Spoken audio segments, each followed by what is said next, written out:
saveur divine. Cette bonne nouvelle du royaume sera prêchée dans le monde entier pour servir de témoignage à toutes les nations. Alors viendra la fin. Ce pain céleste vous est présenté par Immaculée Niraneza. Je vous salue, très chers amis, vous tous qui écoutez cette émission Saveur Divine. J'espère que vous allez bien. Je prie que le Seigneur vous donne vraiment la joie et la bonne humeur pendant cette journée. Nous sommes presque à la fin de la semaine. Je bénis l'Éternel qui nous donne encore une fois l'occasion de parler du royaume de Dieu, de parler des paraboles de Jésus-Christ. En commençant cette méditation, je voudrais vraiment encore une fois souligner combien notre Seigneur Jésus-Christ est un très très bon pédagogue. Vous savez, dans ses paraboles, il a utilisé les vocabulaires qui étaient adaptés à son époque. D'ailleurs, dans tous ses enseignements, Jésus utilisait un vocabulaire accessible, un vocabulaire qui est utilisé dans l'agriculture puisqu'ils étaient souvent dans une société agricole. Et c'est pour cela qu'il a utilisé des termes qui sont liés à cela. Aujourd'hui, si Jésus revenait enseigner, je pense que dans son enseignement, dans ses paraboles, nous pourrions trouver des termes comme Facebook, des termes comme le Zoom, vraiment des termes comme Internet, des choses qui sont d'actualité, qui sont à la page dans notre société. Alors, je ne vais pas tarder sur cette pédagogie. Je reviens sur notre thème, les paraboles. Et aujourd'hui, nous allons voir la parabole de l'ivraie et le bon grain. C'est toujours dans Matthieu 13. Il y a une série de paraboles dans Matthieu 13. Et nous arrivons au verset 24. Jésus leur proposa une autre parabole et il dit: le royaume des cieux est semblable à un homme qui a semé une bonne semence dans son champ. Mais pendant que les gens dormaient, son ennemi vient semant de l'ivraie parmi le blé et s'en alla. Lorsque l'herbe eut poussé et donné du fruit, l'ivraie parut aussi.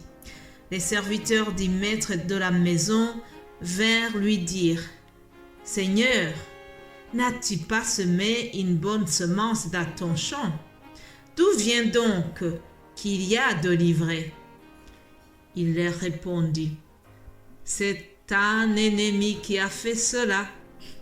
Et les serviteurs lui dirent: veux-tu que nous allions l'arracher? Non, dit-il, de peur qu'en arrachant l'ivraie, vous ne déraciniez en même temps le blé. Laissez croître ensemble l'un et l'autre jusqu'à la moisson. Et à l'époque de la moisson, je dirai au moissonneur: arrachez d'abord l'ivraie et liez-la en gerbe pour la brûler, mais amassez le bleu dans mon grenier. Recevez la parole de Dieu, chers amis. Alléluia. Mes bien-aimés de Dieu, à la fin de ce message, je voudrais que vous reteniez ceci. Il y aura un jour du jugement. Il y aura le jour de la moisson. Et comme il y aura donc ce jugement, je vous en prie et je le dis à moi-même, faisons tout notre possible pour que ce jour-là, nous soyons bien jugés et que nous puissions être dans la gloire de notre Père. Alléluia. La parabole que je viens de vous lire, Jésus-Christ l'a expliqué au verset 36. À partir du verset 36 jusqu'à 43, Jésus donne une explication de la parabole.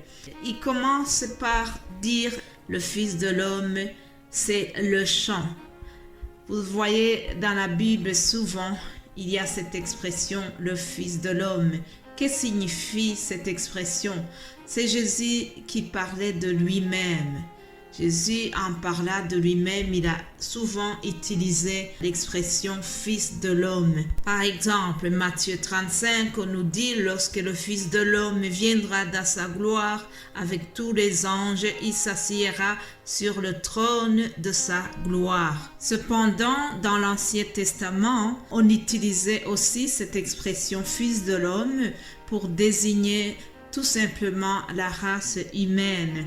Ainsi, dans Ézéchiel 21, nous voyons ce verset qui dit « Fils de l'homme, tiens-toi sur tes pieds et je te parlerai ». Ici, fils de l'homme, c'est dans le sens de la race humaine. Alors, en expliquant la parabole, Jésus va dire aussi que le chant c'est nous, le chant c'est le monde.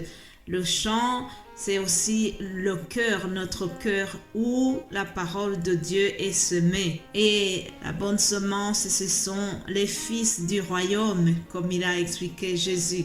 Les fils du royaume, c'est vous et moi qui avons cru en Jésus-Christ, vous et moi qui avons donné notre vie au Seigneur et qui avons choisi de suivre Jésus jusqu'au bout. Alléluia. Puis Jésus a parlé de l'ivraie en disant que l'ivraie a été semée malheureusement au milieu de la semence et il dit l'ivraie ce sont les fils du malin. Qui sont les fils du malin, c'est tous ces gens qui se moquent de Dieu, qui l'insultent même parfois, qui ne veulent pas du tout entendre parler des affaires de Dieu. Ce sont des païens qui sont incrédules, qui ne veulent pas croire qu'il y aura un jour le jour du jugement. Tout cela, Jésus les a mis dans l'ivraie. Les bien-aimés de Dieu, la Bible nous dit que tous ceux qui ont reçu Jésus-Christ, ils ont eu la possibilité d'être appelés les fils de Dieu. Alléluia. Alors le contraire de fils de Dieu, ce sont les fils du malin. Je te souhaite vraiment d'être dans la catégorie des fils de Dieu. Puis Jésus nous dit que l'ennemi qui a semé de l'ivraie, c'est le diable. Tout le monde connaît cela.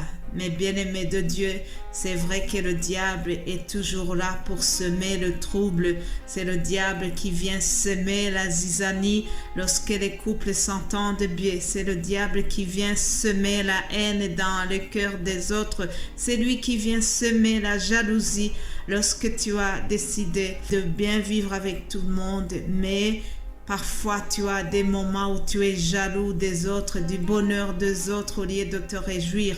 Ça, c'est l'ennemi qui vient semer cela. C'est l'ennemi qui est venu semer le doute dans le cœur d'Adam et Ève lorsqu'ils étaient dans le jardin d'Éden. Il leur a fait croire que Dieu les a menti.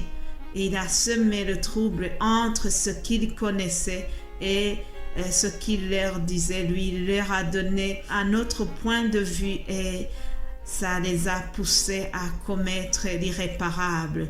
L'ennemi vient toujours semer les mauvaises choses dans nos cœurs. Puis Jésus a dit que la moisson, c'est la fin du monde.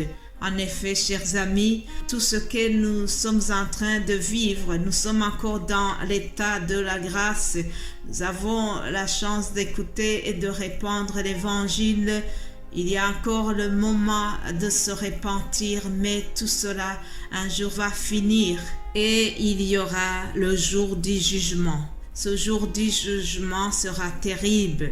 Dans Matthieu 25, à partir du verset 41, nous voyons comment ça va se passer. Ensuite, il va dire aux gens qui seront à sa gauche, « Retirez-vous de moi, maudits, allez dans le feu éternel qui a été préparé pour le diable et pour ses anges. » Je ne lis pas jusqu'à la fin, mais vous pouvez consulter cela dans Matthieu 25, 41, ça nous parle de comment ça va se passer le jour du jugement. Vraiment, le centre de cette parabole aussi, c'était le jour du jugement, ce qui va se passer. Je te souhaite vraiment de bien te préparer pour que à ce jour-là, tu ne sois pas couvert de honte, mais que tu puisses aller dans la gloire de notre Père. Alléluia. Passez une excellente journée et je vous signale aussi que à partir de lundi prochain, il n'y aura pas la saveur divine pendant une semaine. Voilà, je vous prépare déjà sur ce sujet. Soyez bénis, chers amis, que Dieu reste avec vous et on se retrouve demain. Amen.